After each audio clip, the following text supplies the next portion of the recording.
Please note today's event is being recorded. I would now like to turn the conference over to Paula Schwartz with Investor Relations. Please go ahead. Thank you, and good afternoon, everyone. This conference call contains forward-looking statements within the meaning of the federal securities laws. The company's actual results might differ materially from those projected in the forward-looking statements. Additional information concerning factors that could cause actual results to differ materially from those in the forward-looking statements is contained in the company's periodic reports filed with the Securities and Exchange Commission. And now I'd like to turn the call over to Joel Marcus, Executive Chairman and Founder of Alexandria. Please go ahead, Joel. Thank you, Paula, and welcome everybody to our second quarter earnings call. With me today are Hallie, Peter, and Mark. And I'd like to start with a quote from Brad Stevens, who coached at Butler and the Celtics, as most of you know. There is no more important quality in striving for excellence than true grit, a ferocious determination demonstrating resilience, hard work, and passion, clear direction and mission. This so aptly describes the Alexandria team in pursuit to provide the best environments for the best scientific minds, which in turn enhance human health and extend the quality of life for inhabitants on this planet. A profound thank you to this one-of-a-kind team for an impactful second quarter. Disciplined people, disciplined thought, disciplined action, built to last.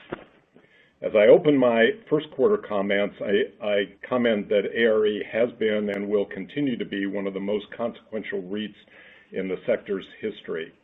Steve Jobs once said, "A brand is simply trust."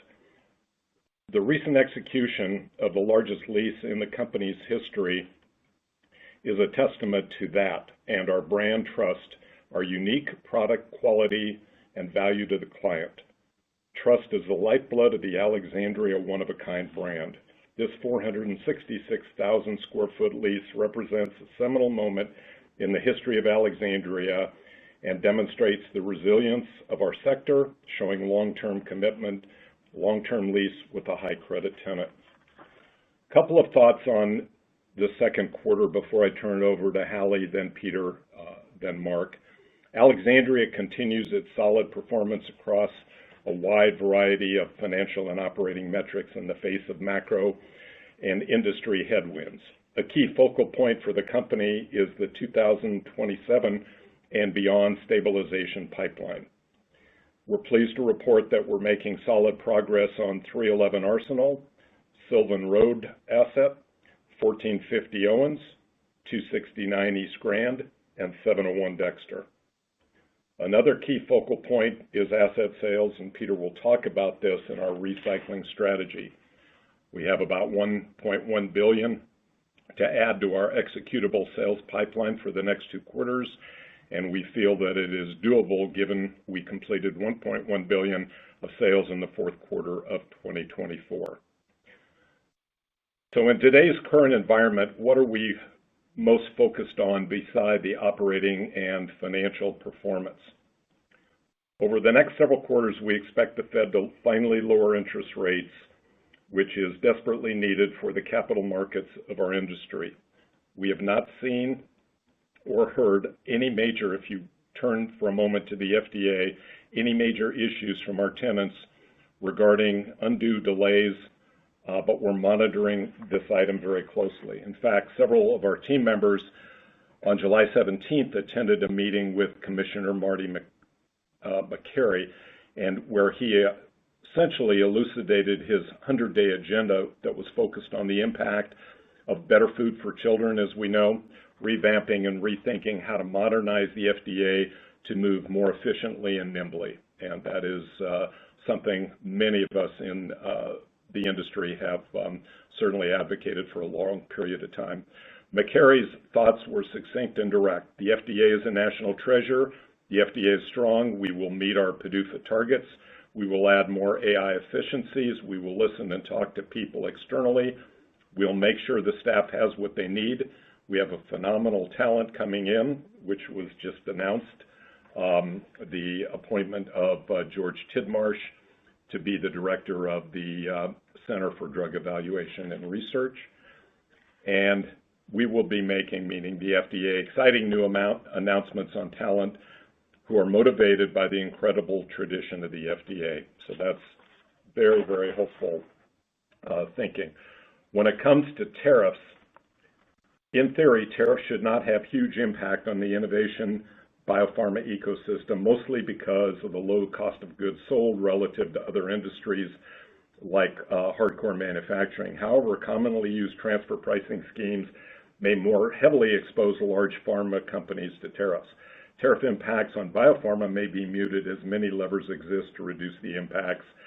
Pharma could end up being exempt, IP reshoring, trading companies as manufacturing intermediaries, of course, moving more manufacturing back to the U.S., and increased drug pricing issues. When it comes to, so we talked about the FDA a moment, tariffs a moment.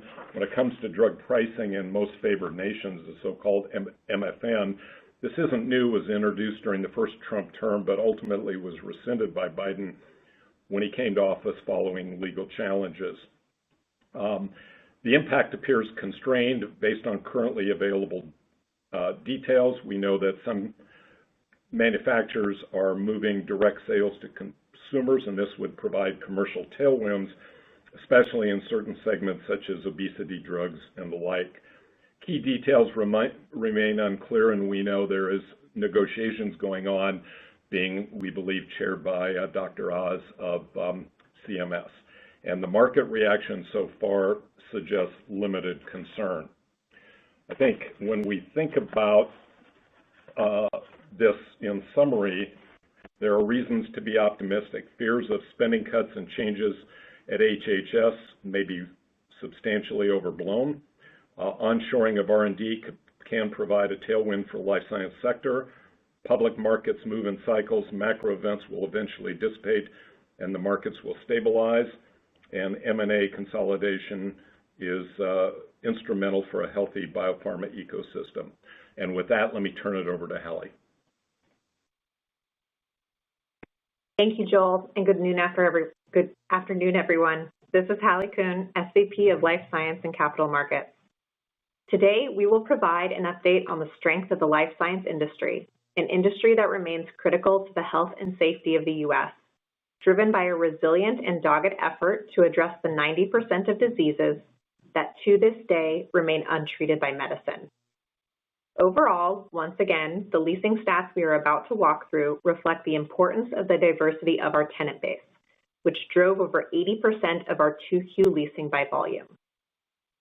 Starting with private biotechnology companies, which represented 30% of overall leasing for the quarter, life science venture funding remains steady, with nearly $22 billion deployed in the first half of the year.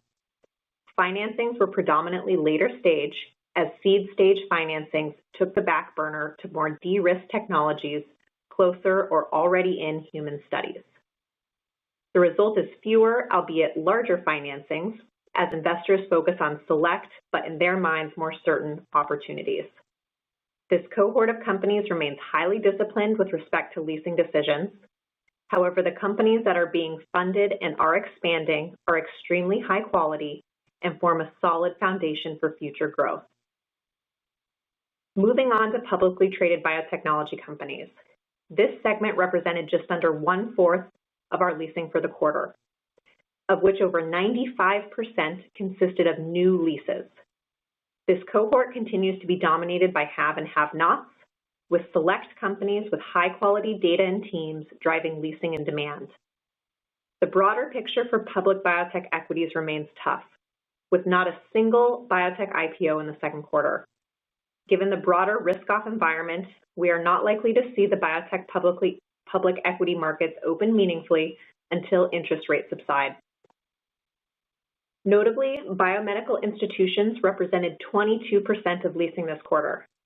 Leasing was driven by a significant new lease from a well-endowed investment-grade public institution, demonstrating that lab space remains critical to institutions' operations.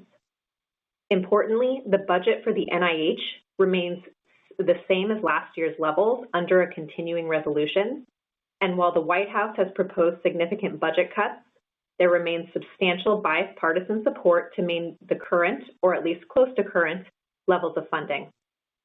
For context, approximately 80% of NIH funding is for external institutions, funding work and supporting local economies in all 50 states. One additional point of clarification.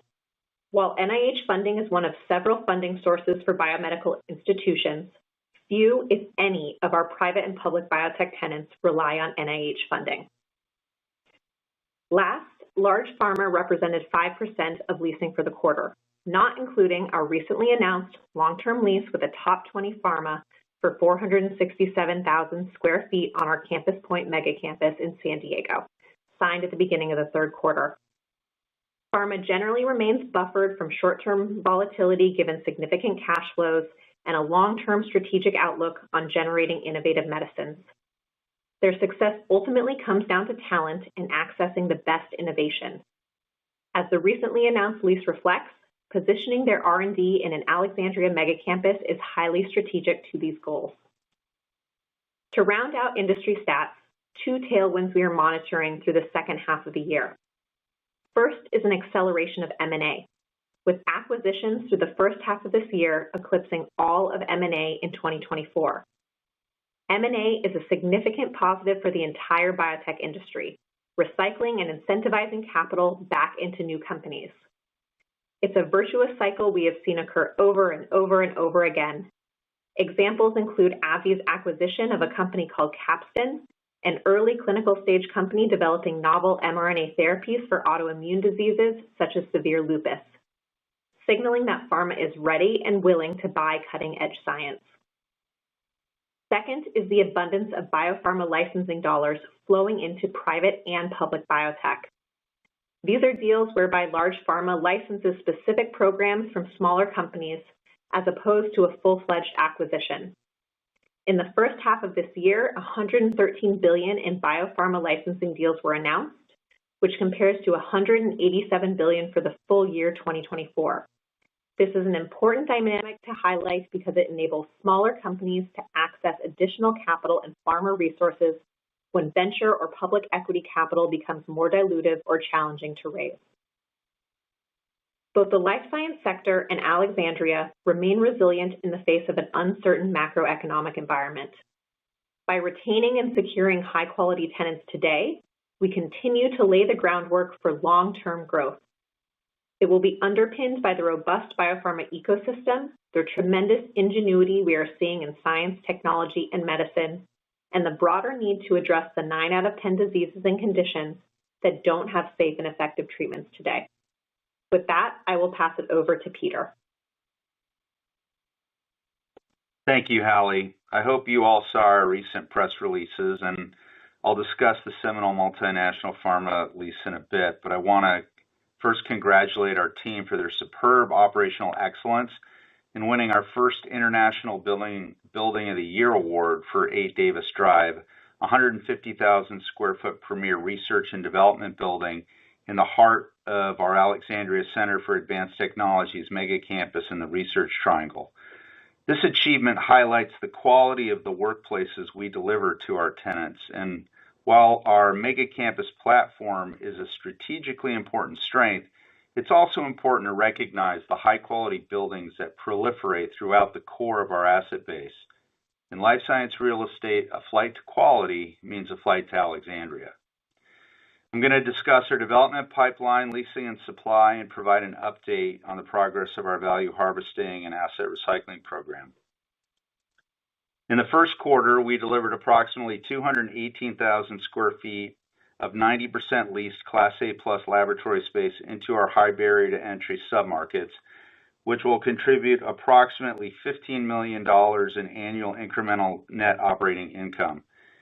The initial weighted average stabilized yield for this quarter's deliveries was 6.6%, which was driven by a 100 basis point improvement in yield at our One Alexandria Square mega campus in Torrey Pines, which was the result of achieving higher rental rates than previously underwritten and a 4.7% reduction in construction costs. So you've already heard the big news in the press release and from Joel and Hallie before me, but I wanted to talk a little bit about the multinational pharmaceutical lease that was the largest in our company's history. What I wanted to point out is that that opportunity really aligns well with the ongoing development we have going on at the same campus with Bristol Myers. And it really illustrates that our mega campus platform is perfectly positioned to capture these opportunities by offering essential expansion space and premium amenities that support the recruitment and retention of key talent required to drive future scientific advancements. So I'll transition to leasing and supply. In the second quarter, we leased approximately 770,000 square feet with leasing spreads of 5.5% and 6.1% on a cash basis. We were very pleased that tenant improvements and leasing commissions on renewals were down 40% compared to previous 2 quarters. And although free rent was elevated, it enabled us to secure a relatively high average duration of 9.4 years. The lease duration was also healthy for developed and redeveloped and previously vacant space at 12.3 years. One key result of the quarter we'd like to highlight is that our focused effort on development and redevelopment leasing has started to gain traction, with 131,768 square feet leased during the quarter, including the first lease signed at 701 Dexter in Seattle and continued leasing progress at 99 Coolidge in Watertown. Another key leasing item we'd like to update you on is the progress on the 786,000 square feet of lease rolls we identified in the third quarter 2024 supplemental, which had a weighted average expiration date of January 21st, 2025. We've leased 20% of this space and have serious prospects for another 30% plus that would resolve approximately half of it in the near term when we execute on it, and we are confident that we will. Moving to competitive supply. In Greater Boston, 2 competitive projects, one in the Fenway and one in Alston, totaling approximately 565,000 square feet, were delivered completely vacant. This reduced the remaining expected for 2025 delivery to 300,000 square feet, which is unleased. The 2.5 million square feet expected to deliver in 2026 remains 2/3 pre-leased. In San Francisco, 2 competitive projects were delivered, one in Menlo Park and one in Millbrae, reducing the space expected for 2025 delivery to 700,000 square feet, which is 32% pre-leased. No additional supply is expected to be delivered after this year. And in San Diego, Alexandria delivered 119,000 square feet of fully leased space at 1 Alexandria Square in Torrey Pines, as I mentioned, and approximately 120,000 square feet of unleased competitive space remains to be delivered here in the second half of the year. And I want you to note that last quarter I mistakenly said 700,000 square feet was to be delivered in 2025. But that was actually the total amount to be delivered in 25 and 26. The 400,000 square feet expected to be delivered in 2026 is 100% pre-leased. I'll conclude with our value harvesting asset recycling program. Our dispositions and sales of partial interests will be heavily weighted towards the fourth quarter. We closed on approximately $84 million in asset sales in the second quarter. Included in those sales were 2425 Garcia Avenue and 2400 and 2450 Bayshore Parkway, a set of vacant buildings in our Greater Stanford submarket that were primarily improved as offices and had been highly leased for several years prior to COVID. In addition, we sold an attractive 16.5-acre land site in Texas we did not anticipate developing in the near to medium term. To date, dispositions and our share of non-core pending dispositions amount to $785.4 million. Approximately 36% of these dispositions consist of land, 52% are unstabilized improved properties, and 12% are stabilized improved properties. The current identified non-core asset pool that is being marketed or will soon be marketed comprises 25% land, 52% unstabilized properties, and 24% stabilized properties. We expect to achieve a weighted average cap rate on our non-core projected dispositions and partial interest sales, including non-stabilized operating properties, in the range of 7.5% to 8.5%. The buyer pool for our closed and pending dispositions includes residential developers, municipalities, a healthcare system, local commercial investor operators, domestic and international private equity, users, universities, and domestic core funds. Here are the key takeaways. First, we continue to deliver transformative projects and incremental NOI from our pipeline.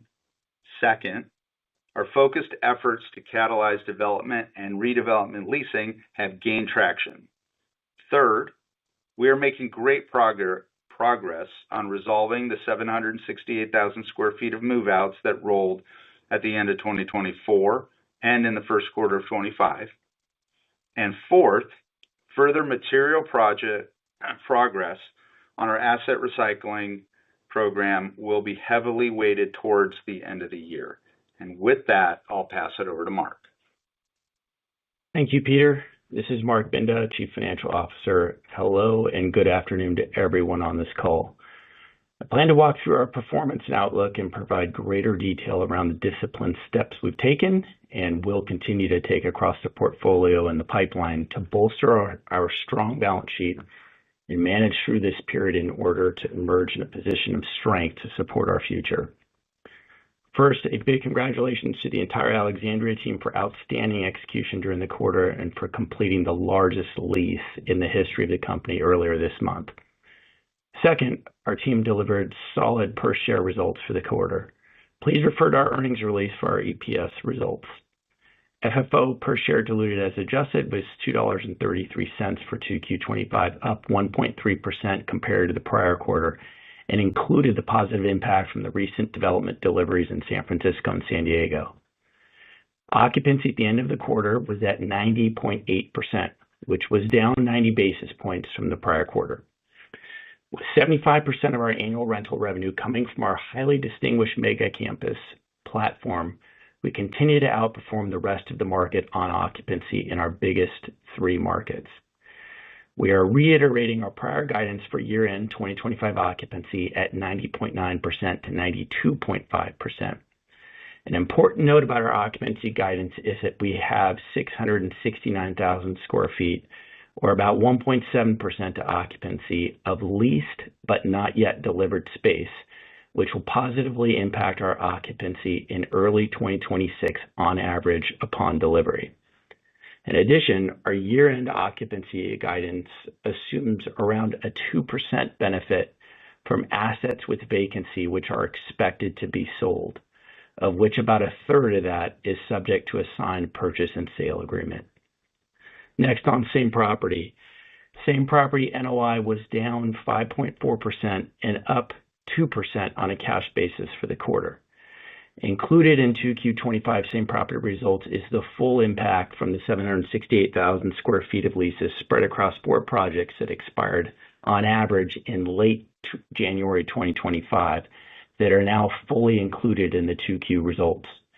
We continue to make good progress with these 4 projects, as Peter just highlighted, with 20% leased, with some of that expected to be delivered in late 2025, and we have a user very focused on another 234,000 square feet. We are reiterating our prior guidance for same property performance for 2025. 3 items to note here. First, we expect continued pressure on same property results in the second half of 2025, driven by the recent decline in occupancy. Second, we also expect second half 2025 cash same property results to decline from the first half results, given the burn off of initial free rent from last year. And third, our guidance for the full year 2025 same property results also assumes that the same property pool in the back half of the year will change from the first half 2025 pool as we make progress on our disposition program and those assets subsequently become excluded from the pool later in the year.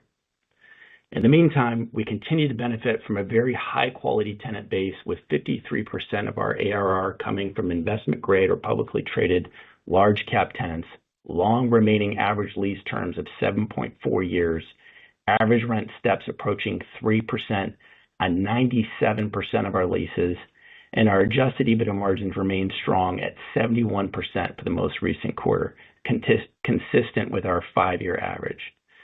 Turning next to general administrative expenses, we continue to make great progress toward our goal of annual savings for 2025 of approximately $49 million compared to 2024 through a number of strategic cost savings initiatives. Our trailing 12 months G&A costs as a percentage of NOI was 6.3% and represents our lowest level in the past 10 years.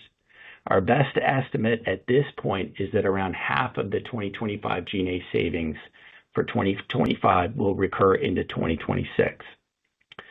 Next, on the development pipeline, with projects under construction and expected to generate significant NOI over the next few years, and other earlier stage projects undergoing important entitlement, design, and site work necessary to be ready for future ground-up development, we are required to capitalize a portion of our gross interest costs. The 466,000 square foot build-to-suit historical win that was recently announced is a great example of the value created by our important pre-construction activities associated with our future pipeline projects, which allowed us to meet the tenant's timeline for delivery in this case.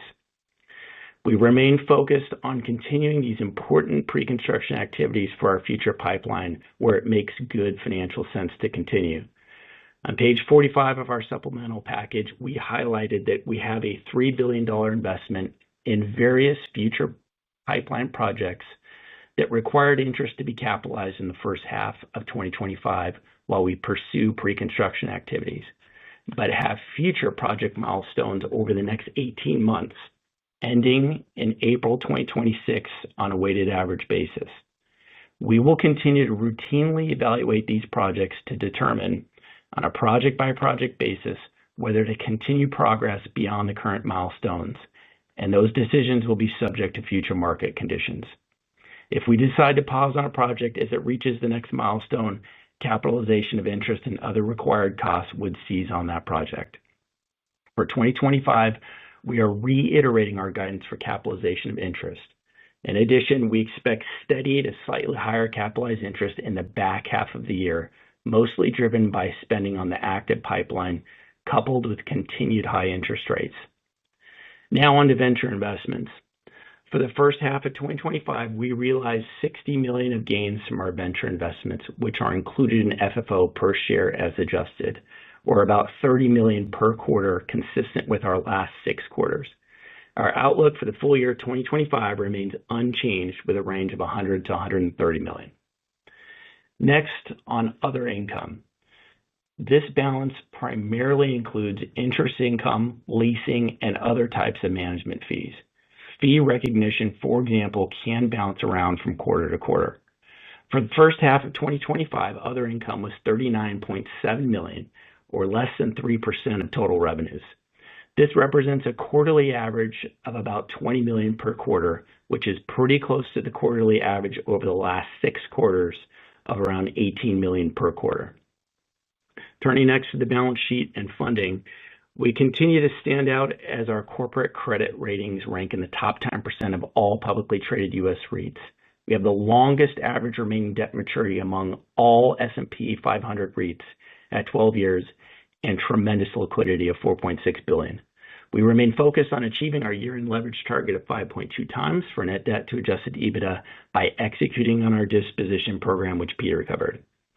In connection with our disposition program, we recognized impairments of real estate of $129.6 million during the quarter, with around 2/3 of that coming from one land parcel in a non-cluster market, which is expected to be sold to a residential user, and an office property located in northern San Diego. Importantly, these sales will raise significant equity-like capital and continue the trend of enhancing the quality of our asset base with an increased focus on our mega campus platform. We are carefully managing our capital allocation given a high cost of capital environment. For construction spending, we are evaluating some of our 2027 redevelopment projects for alternative lower cost investment opportunities and hope to have more to report over the coming quarters. We did not execute any common stock buybacks during the quarter, and we don't have any current plans as of right now as we remain focused on the execution of our disposition program to fund our existing capital needs. Next, on dividend policy, the board's approach has been to share cash flows from operating activities with investors and to retain a meaningful amount for reinvestment, which has allowed us to retain $475 million at the midpoint of our guidance for 2025. For the second quarter, our board elected to maintain the dividend at its current level of $1.32 per quarter, or a dividend yield of 7.3% as of quarter end. Turning next to guidance, we are holding firm on our guidance for FFO per share diluted for 25 at $9.26 per share at the midpoint of our guidance range. Next, I'll turn it back to Joel. Can we open it up for questions, please? Absolutely. If you'd like to ask a question, please press star then one on your telephone keypad. If your question has already been addressed and you'd like to remove yourself from queue, please press star then two. Our first question today comes from Farrell Grant with Bank of America. Please go ahead. Good afternoon. Thank you for taking my question. I first wanted to congratulate you on the California Campus Point lease, but also digging in a little bit deeper to that, can you share any possible trends or catalysts that led up to this deal being able to close? I'm curious if there's any initiatives on either reshoring or having larger investments stateside that would also be a tailwind for further leasing like this. Well, first of all, thank you for the compliment. No, that didn't have anything to do with the onshoring issues that are currently underway with respect to administration policies. It was more an effort by a notable big pharma to bring together its core R&D hub on the West Coast and put them in a world-class location where they could continue to recruit and retain great talent. And much like Bristol Myers, they chose Campus Point. As I said, we had a great team, great solution, and great execution. Okay, thank you. And also just in terms of free rent, I know you made a comment about it upticking slightly. What are your thoughts around that? I guess thinking and going forward, if it's viewed on a trailing basis, will we see that starting to peak anytime soon, or any insights? Yeah, so Mark? Yeah, hard to tell. Thanks for your question. Yeah, it did go up a little bit this quarter. That trend has been relatively consistent for up until this quarter for the last 3 or 4 quarters. So, it did peak this quarter given one particular lease that had quite a bit of free rent. So yeah, TBD what that looks like in the future. Okay, thank you very much. Yep, thank you. And our next question today comes from Seth Berge with Citi. Please go ahead. Thanks. It's Nick Joseph here with Seth. Just maybe following up on Campus Point.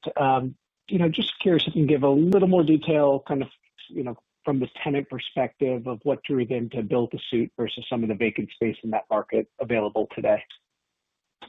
Well, I think when you are big and powerful and you have a very robust R&D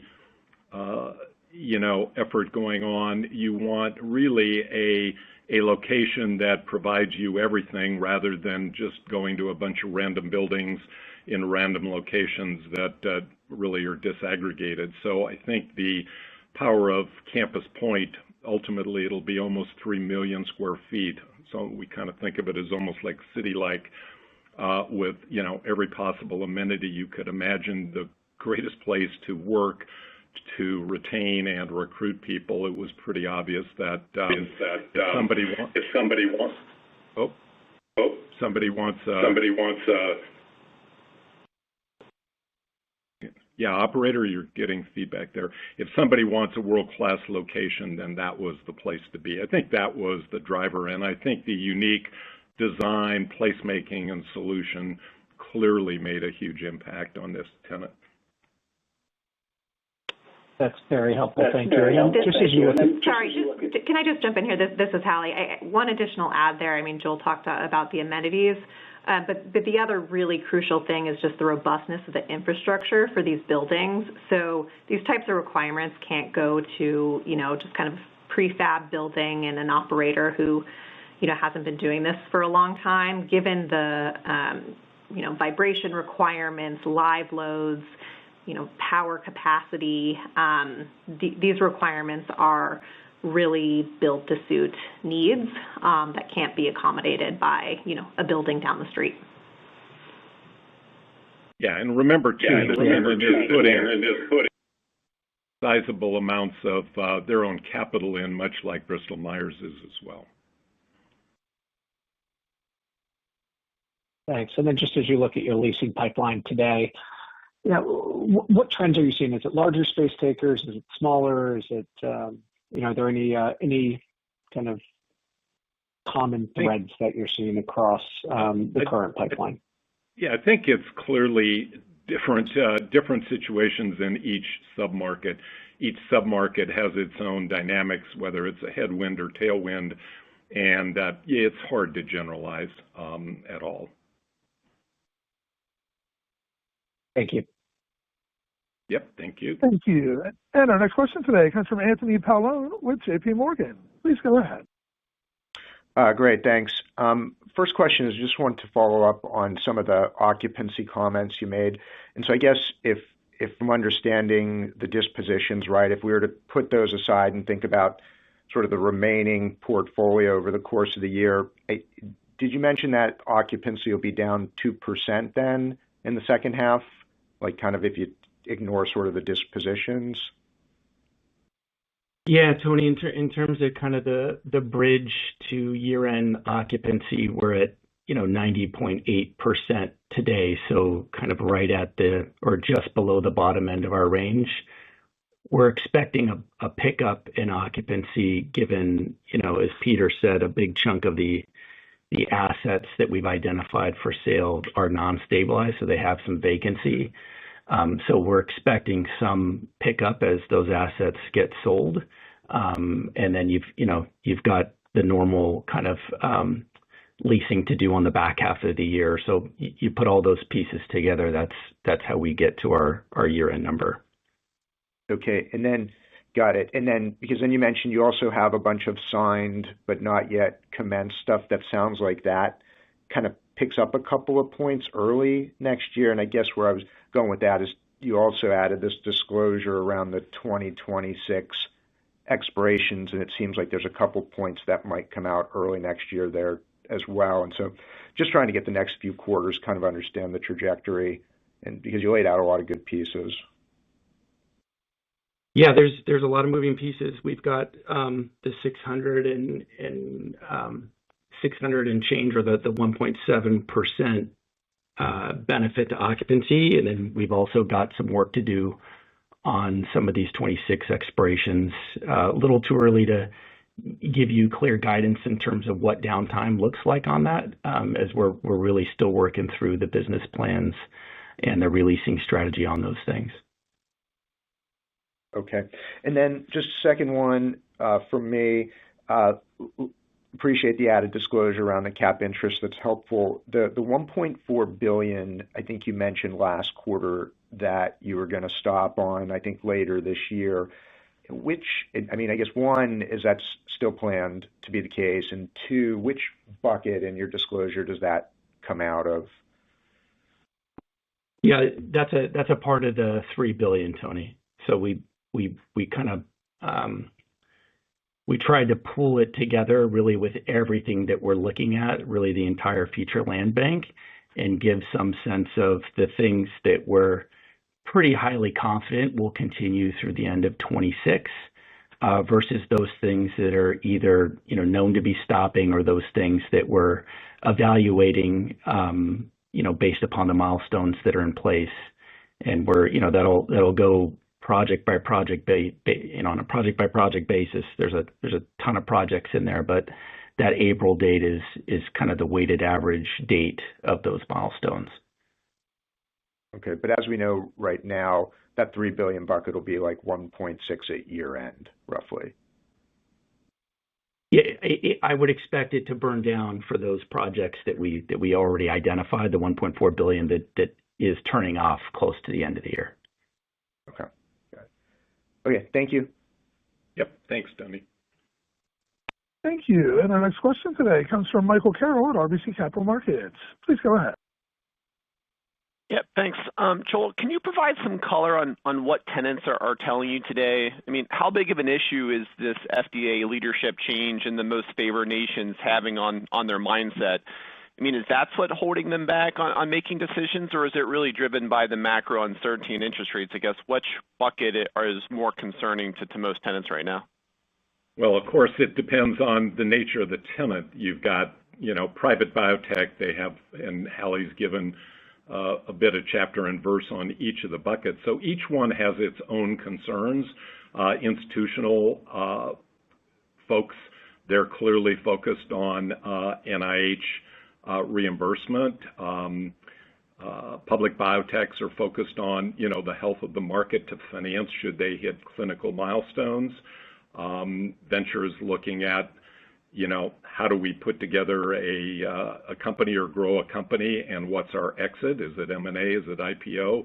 So everybody's a bit different at this point, but obviously conservation of cash is critical, and interest rates are, I think, overall have been a big negative for this industry in a lot of different focal points. And, when you look at the FDA at the moment, as I said, we've seen no tangible evidence of delays of responses, meaningful responses, and detailed issues with the FDA, but people are always wary of that because any delay means you're just burning more capital. So that's a key issue in people's minds. So how long did it take for them to get comfortable with the FDA situation? Is it just like time, like just kind of proving out over the next 1 to 2 quarters, them having no issues? Then our tenants well, be when you say that? you have to be specific. If somebody's at the R stage, they're not so focused on FDA approvals. If somebody's in clinical trials, they're hyper focused on it. So it totally depends on the nature of the nature of the entity that's looking, that you're talking about, and the nature of their product or technology. So you just can't globalize that comment. Okay. And just lastly, on the NIH issue, I guess, with the budget holding steady, is there issues with the NIH or the HHS just not doling out the capital, or is that, behind them? Yeah, I mean, that is, I think Hallie mentioned, that is a problem. They're worried about, will the 15% limitation on indirect costs be held up, and that will be the lay of the land going forward. They're also worried about the NIH not issuing grants, which they've cut back a lot of. They've appropriated capital, but they haven't issued it, and so that creates a capital supply to institutions that is disruptive, and that we've clearly seen as a force of holdback from the institutional side, although we're still making some deals, as we said. Okay, thank you. Yep, thank you. Thank you. And our next question today comes from Vikram Malhotra with Mizuho. Please go ahead. Good afternoon. Thanks for taking the question. I guess, Joel and Peter, I just wanted to get a sense of, you've got, a good build-to-suit opportunity, hopefully more down the road. I'm just wondering, is there some thought about dealing with capital needs, in a faster, bigger way than sort of, every quarter sort of waiting for transactions? And I guess my point being, there's still a very robust private capital market. You laid out a lot of interested parties. So I'm wondering if there's a bigger JV of a core asset or a core asset in the offing that you're contemplating. Well, I'll let Peter, comment, but I think from the top side, I think it's important that what we're trying to do, as you know, is focus our asset base heavily on the mega campus asset base, and we've made great progress on that because we think at the end of the day, it's those destinations, for the reasons that we've mentioned. Hallie mentioned some of the specific attributes of why people would want to, do a build-to-suit versus, just an existing building. But clearly it's the quality of the asset, the quality of the operation, and obviously the quality of the brand and the financial capability that we have compared to operators who are just have, maybe a vacant building and are, capital challenged. I think it's important as we go forward, we're just going to be very careful. We think owning more of our mega campuses is actually a good idea as opposed to not owning as much. So that's why we're continuing to pair our land holdings, our non-core assets, and even some key assets that may not be integrated with our mega campus. So at the moment, that's the strategy we're going to follow. But Peter, I don't know if you have any comments. Yeah, I mean, I agree with everything you just said. I guess I would just let everybody know that, we have a tremendous amount of equity in our mega campuses. And if we had to make a strategic transaction to monetize some of it to pay for an opportunity like what we have in front of us in San Diego, we could do so. But as Joel said, we would prefer to own more of that than less of it. So we are going down the road of selling things like land and unstabilized properties. And then if that isn't enough, then we have the backstop of a bigger transaction monetizing some of that equity. Okay, and then just second one, I guess you laid out a part about occupancy headwinds near term, but maybe if we can step back, can you give us a sense of how you see this playing out, call it over the next 18 months, or when are we going to trough for ARE specifically, and maybe if you can embellish that with a little bit of like how strong is a potential build-to-suit pipeline for you guys? Thanks. Okay, well, I'll ask Mark to maybe comment on occupancy, but let me just give you a couple of thoughts there. There are a couple of things you asked. One on, when does maybe leasing become more robust? Obviously, I think the capital markets are going to have a huge amount to do with that. And hopefully, Powell's got, 8 months left on his term. He's going. It's pretty clear that the Fed has got to move in the direction of lowering rates, which is good for everybody, including servicing the national debt. And so that's going to be super helpful. And I think as McCary and Bhattacharya at the NIH and Dr. Oz, who we understand is doing a great job over at CMS, as those agencies become more stabilized from the transition and really operating at a much more peak performance effort, and people get very comfortable with what's going on, I think it's moving in that direction. There's some really good signs of that after a lot of turmoil. I think you'll start to see those combinations of both policy and interest rates impacting the capital markets, and I think you'll see decisions moving faster than they have and positive decision-making regarding leasing. But Mark, on occupancy? Yeah, I would just refer you, Vikram, to the discussion we had with Tony earlier in the call. We held our occupancy guidance where it was at. We're right, just below the low end of the guidance range right now at 90.8%. We've got a good head start in terms of what that looks like for next year with the space that's leased that is going to be delivering. But at the same time, we've got the lease rolls that we highlighted that we need to deal with as well, and we'll have kind of more to come on those as we flesh out the releasing strategies, hopefully in the coming quarters.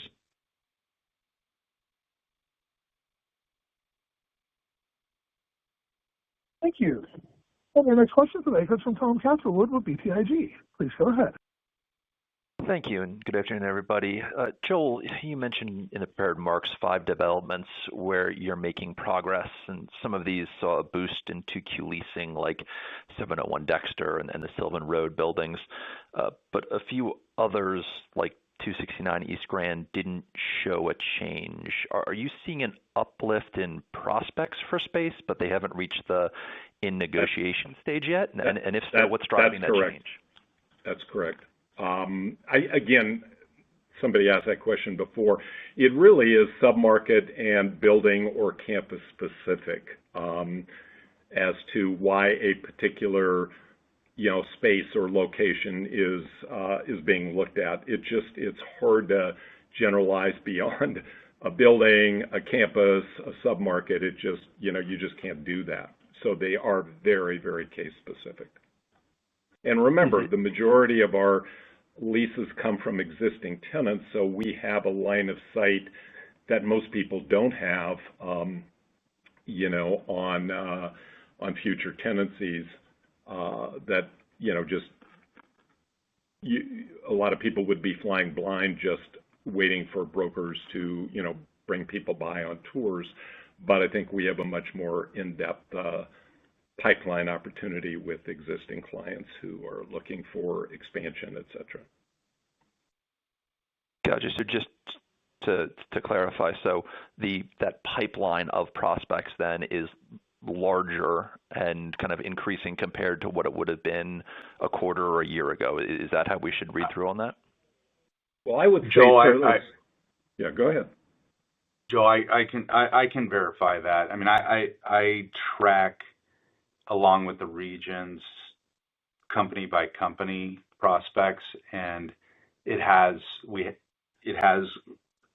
grown as we have put significant effort into focusing on this leasing, as I mentioned in my comments. So I can tell you it has increased. The pool of prospects has increased. Now, the time to make decisions remains elongated. So you can't translate that comment to we're going to have more leasing next quarter, but we are pleased with the amount of prospects we're seeing for these for our development pipeline. Yeah, but remember too, I think if you take what Peter just said, so many specific, these are very case specific, a new initiative, a new partnership, a financing, a milestone. Those are things that drive decisions beyond just, people who are in the market, compared one quarter to another, year to year. And that's what makes the big difference. And that's very hard to generalize quarter to quarter. Got it. Really appreciate all that color. And then Peter, just a small one here. Just wanted to understand how you classify certain leasing. So in the quarter, you did roughly 286,000 square feet of development, redevelopment, and kind of previously vacant space leasing.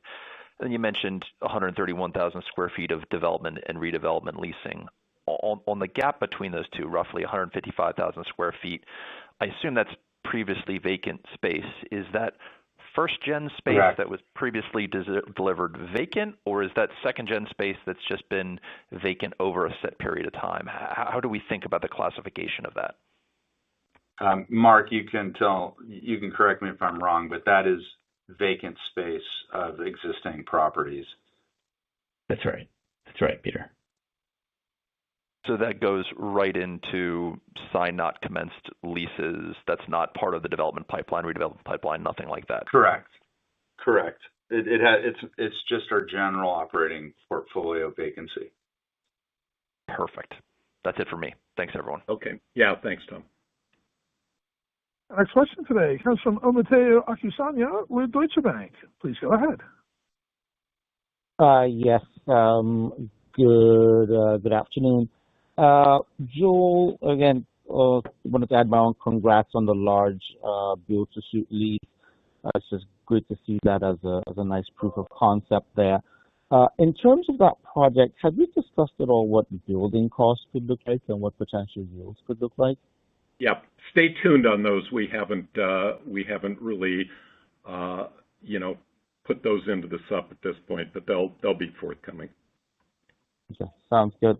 And then the 2027 redevelopment project, just wanted to visit some of the commentary around, looking at alternatives around some of those projects, whether you could give a couple of examples of kind of what else you're kind of considering at this point to kind of create shareholder value from them.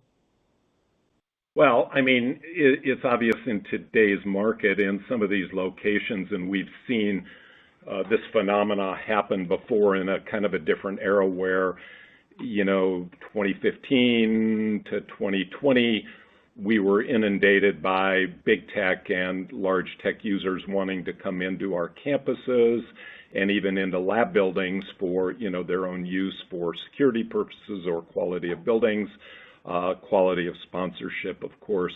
And we're seeing some of that in some of our locations now with the new generation of tech companies. And I think Peter and others have mentioned, Mission Bay is a great example where AI has been on a tear in, gobbling up space. Some, buildings that were destined to be lab buildings and others that were office. So I think we're seeing some of that in some of our submarkets. Helpful. Thank you. Thank you. And our next question today comes from Peter Abramowitz with Jefferies. Please go ahead. Yeah, thank you. Just wanted to dig in a little bit more on the 26 known vacates. Any sense of kind of timing and how long you would expect it'll take to release those? Yeah, I think I'll let Mark comment on our assumptions, but again, they're very, very, like I've said a couple times on the call, Peter, it's very case specific to buildings, to campuses and things like that. But Mark, you can comment on our assumptions. Yeah, it'll really depend, Peter, on the amount of capital that we put into those sites. The biggest one is a project in Greater Stanford that we acquired with the intent to redevelop a number of years ago, and as that lease is starting to burn off, we're evaluating other opportunities, whether it should go to lab or that market has had interest from other types of advanced technology users. So there may be opportunities to do other things there. So really hard to kind of give you a sense for where we're going to end up in terms of downtime, but there's a good chance that those properties will require some capital to lease. All right, thank you. And then my other question, you called out specifically yields coming in above your underwriting at some of the deliveries in Torrey Pines. Would you say those improvements on rents are kind of specific to those projects or that submarket, or generally is there a sense that things are accelerating in that market overall? Yeah, Peter? Well, that particular project is just very high quality, and once it opened and first tenants started moving in, there was a lot of buzz in the market, and we've just been able to push. So it's specific to the project, but it's also, I guess something that we're not surprised because we do play in the high quality asset game, and tenants are willing to pay for value. So I think it's a good takeaway that happened, that, there's certainly still supply and a supply overlap in the markets, but with the build-to-suit lease we signed and with the above underwriting rents we achieved at 1 Alexandria Square, I think it proves that tenants are willing to pay for quality. All right, that's all for me. Thank you. Yeah, and remember, just one kind of footnote, the reconciliation bill provided a variety of incentives, including things like permanent expensing for domestic R&D, bonus depreciation, expensing of qualified production properties, all of which bode well for onshoring supply line kinds of issues. So there's a lot of thinking that's going on with a bunch of different users as to when, how, and what they may do with space that we're having conversations about.